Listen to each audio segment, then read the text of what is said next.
जो लोग अध्यात्म के बारे में जिनके जो भी प्रश्न हैं उनके सभी के उत्तर महर्षि जी ने दिए हैं। तो उनका जो ऑडियोज हैं हमारे चैनल पे डले हुए हैं, तो आप उन वीडियोस को सुनिए ताकि आपके जो भी आध्यात्मिक प्रश्न हैं उन सभी के जवाब आपको उनके अंदर मिल जाएंगे। हमारे चैनल में है एक बिगिनर्स के लिए जो भी आध्यात्मिक प्रश्न होते हैं उन सभी के जवाब मिल जाएंगे और आध्यात्मिक उन्नति आप कर सकते हैं। देखो, आपको मेहनत आपको ही करनी पड़ेगी, लेकिन उससे पहले क्या है, हमारे हजारों क्वेश्चंस होते हैं, हजारों प्रश्न होते हैं, उन सभी का जवाब मिल जाएगा। तो हमें पता लग जाएगा कि कौन सा रास्ता आपके लिए सही है। सही पाथ पाने के लिए हमारे चैनल के वीडियोस को सुनिए, आपके पूरे प्रश्नों के जवाब मिल जाएंगे। अब इसमें जो चर्चा है महर्षि जी से भक्तों ने पूछा है, तो जो चर्चा है आध्यात्मिक प्रश्न उत्तरों में भक्त और महर्षि जी के संवाद के रूप में उपस्थित हैं, उपलब्ध हैं। तो अभी उसी चर्चा का ही अगला भाग है। अज्ञान दो प्रकार का है, आत्मा की विस्मृति और आत्मा के ज्ञान में बाधा। संकल्पों को नष्ट करने के लिए साधकों की आवश्यकता होती है। संकल्पों को नष्ट करने के लिए साधनों की आवश्यकता होती है। ये संकल्प पूर्व जन्म के बीज रूप संस्कारों की पुनः अभिव्यक्ति है। मतलब जो हमारे संस्कार हैं वो पूरा जो पुराना जो जन्म है उसके कारण हमें जो संस्कार हैं वो बने हुए हैं, उन्हीं के कारण बनते हैं। इसके नानात्व उदय होते हैं, इसके सारे कष्ट उत्पन्न होते हैं। साधन यह है सद्गुरु से सत्य का श्रवण आदि। इसका साधन ये है मुक्ति पाने का कि सद्गुरु से सुने, सद्गुरु से दीक्षा ले, सद्गुरु के प्रवचनों को सुने। श्रवण का प्रमाण तुरंत हो सकता है तथा शिष्य तत्काल उस सत्य का अनुभव करता है। यह केवल अत्यंत उन्नत शिष्य के लिए ही संभव है, अन्यथा बारंबार श्रवण करके भी शिष्य यह सोचता है कि वह सत्य का साक्षात्कार करने में असमर्थ है। इसका क्या कारण है? मन की मलिनता, अज्ञान, संशय तथा मिथ्या तादात्म्य की बाधाओं का हटाना आवश्यक है। अज्ञान का पूर्णतः निवारण करने के लिए जब तक कि उसको विषय का पूर्ण ज्ञान न हो जाए तब तक उसे सत्य के श्रवण की पुनरावृत्ति आवश्यक है। संशयों के निवारण हेतु जो कुछ उसने श्रवण किया है उसका मनन आवश्यक है। अंत में उसका ज्ञान हर प्रकार से संशयों से रहित हो जाएगा।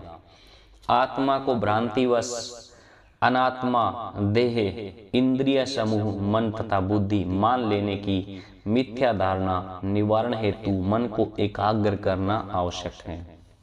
यह सब पूर्ण होने से बाधाएं समाप्त होती हैं।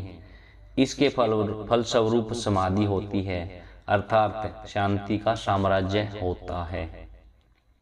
पहले आपके संशय जब समाप्त हो जाएंगे उसके बाद ही आपकी आध्यात्मिक उन्नति हो सकती है। जब आपके मन में प्रश्न ही रहेंगे, जब तक उनका आसानी से उत्तर नहीं मिलेगा, उनका हल नहीं मिलेगा, जब तक आपकी समाधि नहीं लग सकती। इसलिए आप सबसे ज़्यादा आध्यात्मिक जो प्रश्न हैं उनके जवाब खोजने की कोशिश करें, तभी आप उन्नति कर सकते हैं, तभी आप समाधि को प्राप्त कर सकते हैं, अन्यथा नहीं।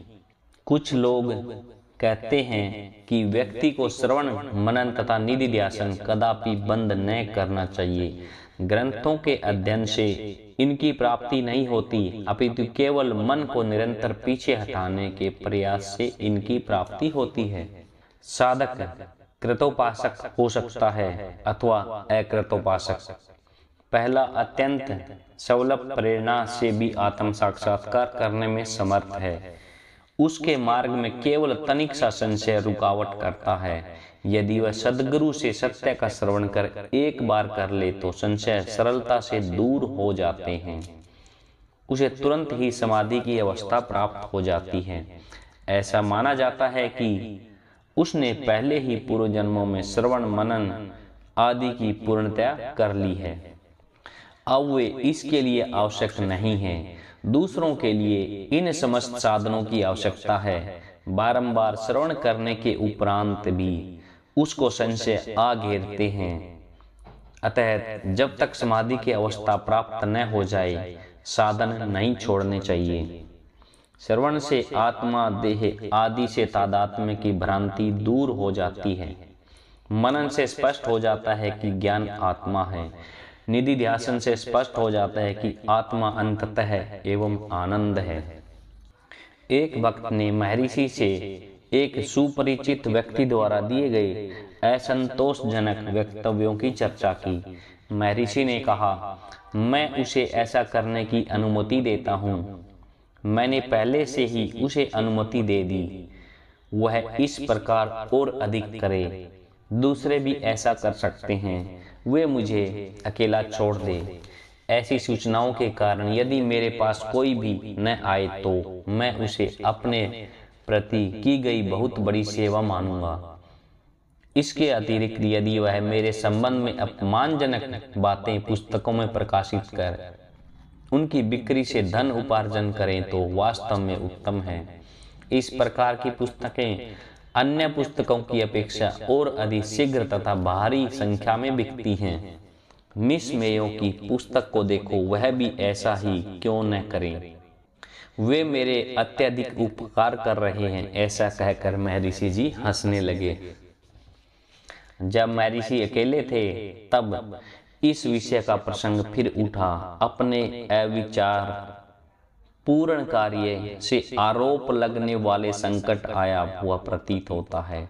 जब यह बात बताई गई, महर्षि उस व्यक्ति की सुरक्षा के संबंध में चिंतित प्रतीत हुए। उन्होंने स्पष्ट सहानुभूति से साथ कहा, यदि उसे चाहे किसी प्रकार से धन कमाने की छूट भी दी जाए तो भी वह व्यक्ति विपत्ति में फंसता है। यदि उसने हमारी सहिष्णुता का सदुपयोग कर बुद्धिमानी से कार्य किया होता तो उसका कार्य भली भांति चल सकता था, पर हम क्या कर सकते हैं। एक विशिष्ट महिला ने, जो देखने में अत्यंत बुद्धिमान प्रतीत होती है, प्रश्न किया, महाराज जी, हमने आपके बारे में सुना था, आप में सबसे अधिक करुणा है, आप आत्मा सबसे महान है, आपकी आत्मा सबसे महान है। हमें बहुत समय से आपके दर्शन की इच्छा थी। पिछले माह की 14 तारीख को भी मैं एक बार आई थी, किंतु जितनी देर तक मेरी इच्छा थी उतने समय तक आपके पवित्र सानिध्य में नहीं रह सकी।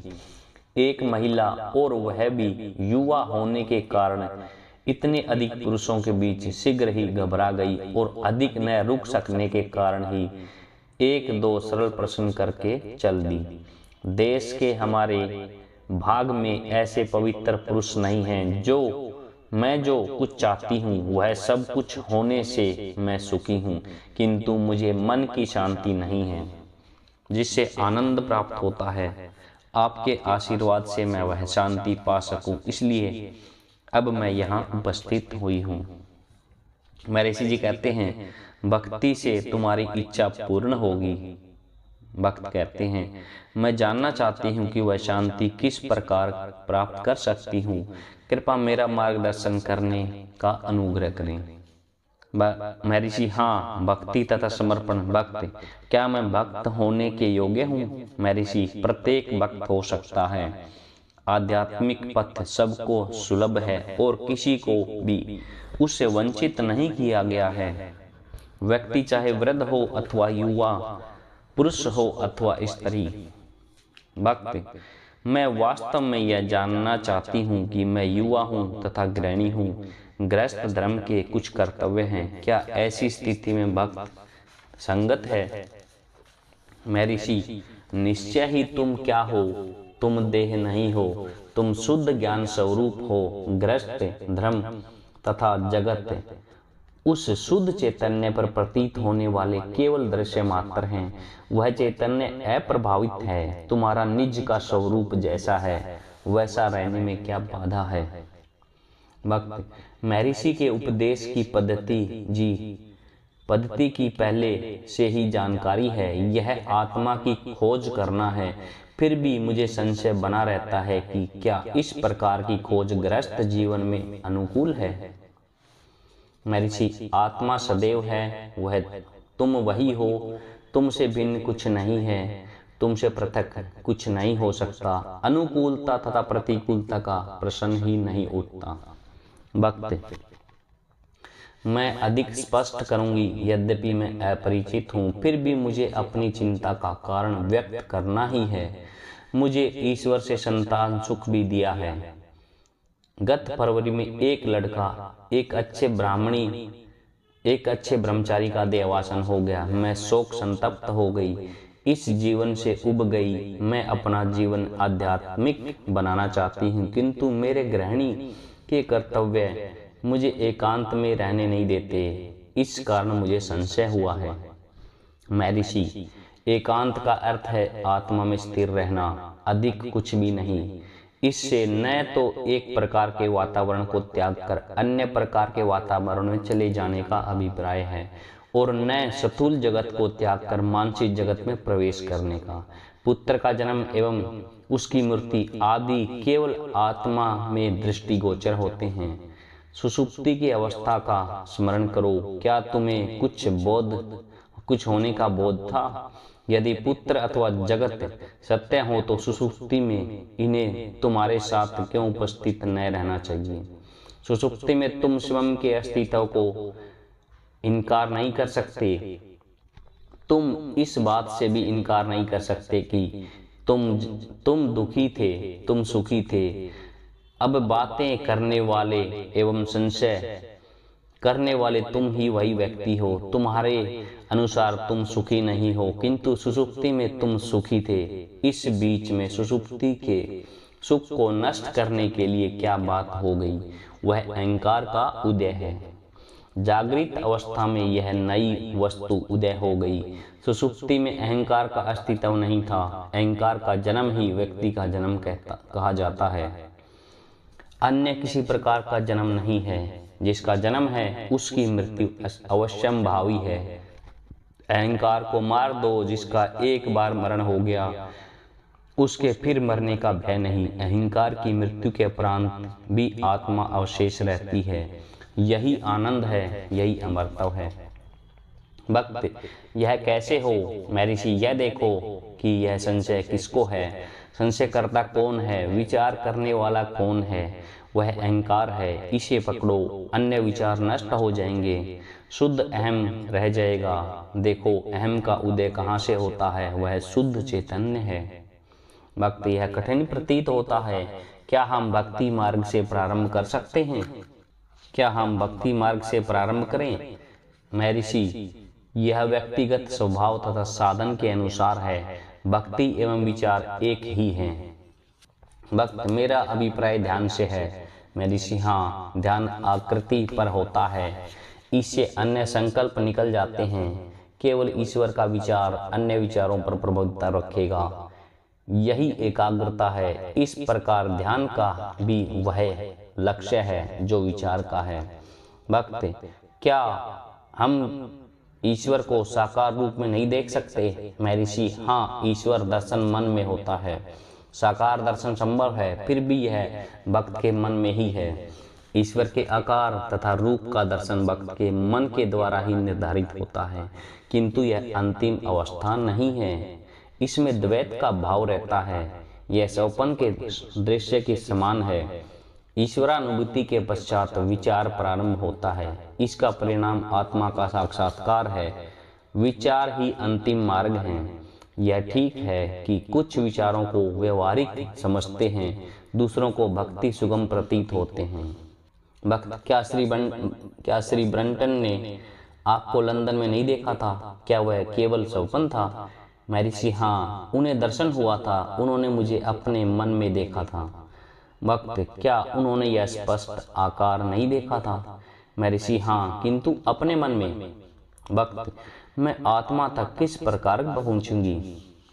महर्षि, आत्मा तक पहुंचना नहीं है। यदि आत्मा तक जाना होता तो इसका अर्थ है कि आत्मा यहाँ और अभी नहीं है, किंतु इसकी नवीन प्राप्ति होगी। जिसकी नवीन प्राप्ति होगी उसका अंत भी निश्चित है।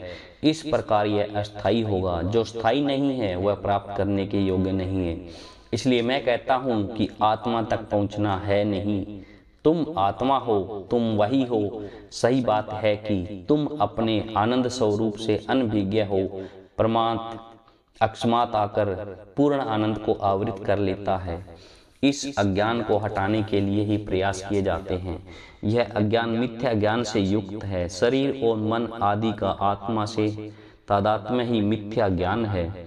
यह मिथ्या तादात्म्य निकल जाना चाहिए और तब आत्मा ही अवशेष रहेगा। भक्त, यह कैसे होगा? महर्षि, आत्मा की खोज से। भक्त, यह कठिन है महाराज, क्या मैं आत्मा का साक्षात्कार कर सकती हूँ? कृपया मुझे बताएं, यह कठिन लगता है।